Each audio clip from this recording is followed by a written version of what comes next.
Hey guys, welcome back to the next video.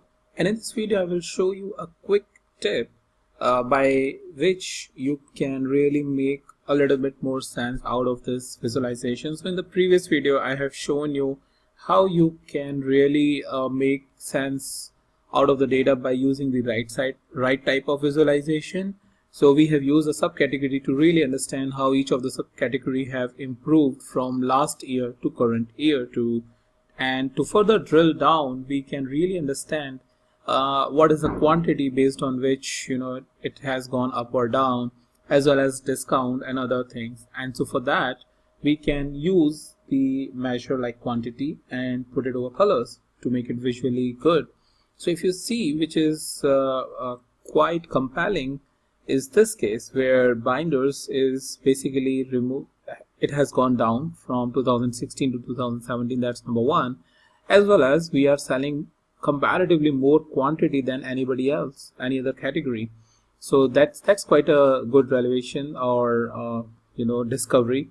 Another thing is this, where the quantity is pretty less, but we are making a significant profit.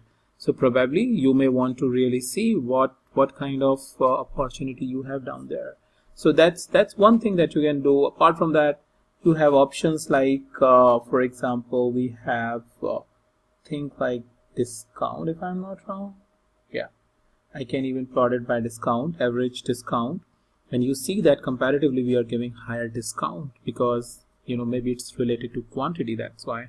And similarly in this case, so wherever you see that it's a dark blue line, that means we are giving a high discount, 38%, 30%, 27%, and all of these three categories are going down. So that means something is really not right here. Either the sales are going down and that's why we are giving discount, and it is not resulting in a good profit. So probably a strategy that needs to be revisited by utilizing this visualization. So I find that this is a really compelling visualization with the help of the right type of chart and the right type of metric that you can put it on color and get a lot out from your data. So that's pretty much it I have for you in this video, and I'll meet you in the new video, the new topic.